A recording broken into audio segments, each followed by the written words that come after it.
All right, we move on to women's collegiate basketball, where the 14th-ranked AWC Lady Matadors are looking to extend their 22-game winning streak with a potential top seed in the Region 1 tournament in their sights with only 3 regular season games remaining. We take you to the house where head coach Patrick Cunningham and company trying not to overlook lowly South Mountain with some loyal fans looking on. Third quarter, Teresa Da Silva gets a steal underneath, starts a super fast downcourt passing sequence, ending with Faith Silva, who drops in the wide open layup. AWC in command. A few plays later, Da Silva goes down low to Misa Gilberto, who hits iron, but Christiana Bryan is there for the putback. Lady Mats' lead grows to 34 points. You know where this is going. Onslaught continues. Gika Silva with a quick flip inside to Amy Hoskins, and the Australian cashes in on the quick deuce. A-Dub almost scoring at will. Later in the third, Tatiana Gary gets it inside to Silva, who then kicks it out to a wide-open Crystal Asen, who puts down a nice teardrop from three-point land. The Lady Mats roll to their 23rd straight win and an 82-24 shellacking. Moving on to the first round of the 6A playoffs in prep girls basketball. 6th-seeded Cibola playing host to a Perry team they had a tough time beating in their regular season finale. We go to the early part of the first quarter. Cibola down 2. Isabella Molina finds Kaylee Holyfield in the near corner, and she hits it from long distance.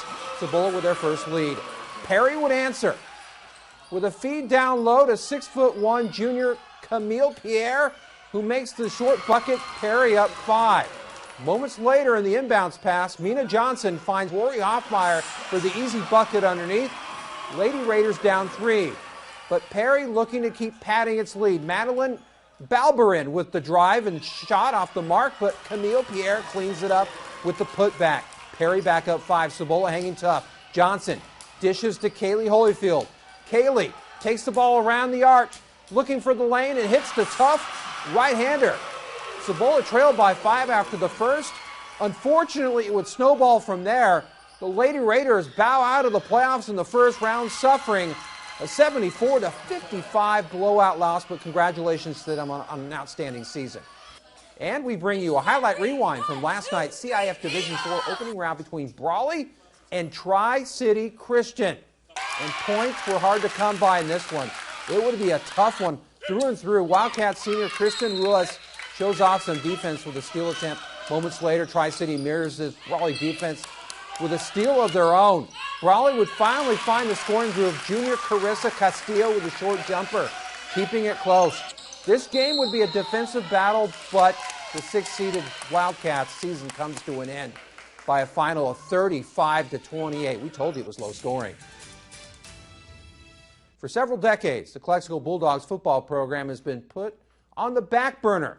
But in 2021, history was made and a new chapter was written through constant coaching changes and only 3 league titles since World War II.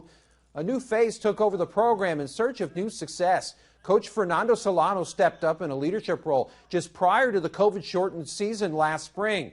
A short 6 months later, uncharted waters were reached, beating Holtville in a rematch to send them to the CIF Division V semis. A truly inspiring and unexpected feat for the Calexico community. I mean, that had never been done before in modern history. So we were excited. I mean, just the sense of pride for Calexico and the Bulldog faithful, it was just a kind of a magical season. And I told them at the end of the game, like, be very proud of what you did. You guys made history. This is something that you guys, your name will always be written in history in Calexico High School. So be proud of that. In a News 11 special report, Sunrise anchor Cole Johnson dives into the rich history of Bulldog football and the potential turn of a new page. Tune in right here on News 11 tomorrow night for Fight of the Bulldogs. That's right after the Olympics. You don't want to miss out on that. All right, we're done with this round of sports.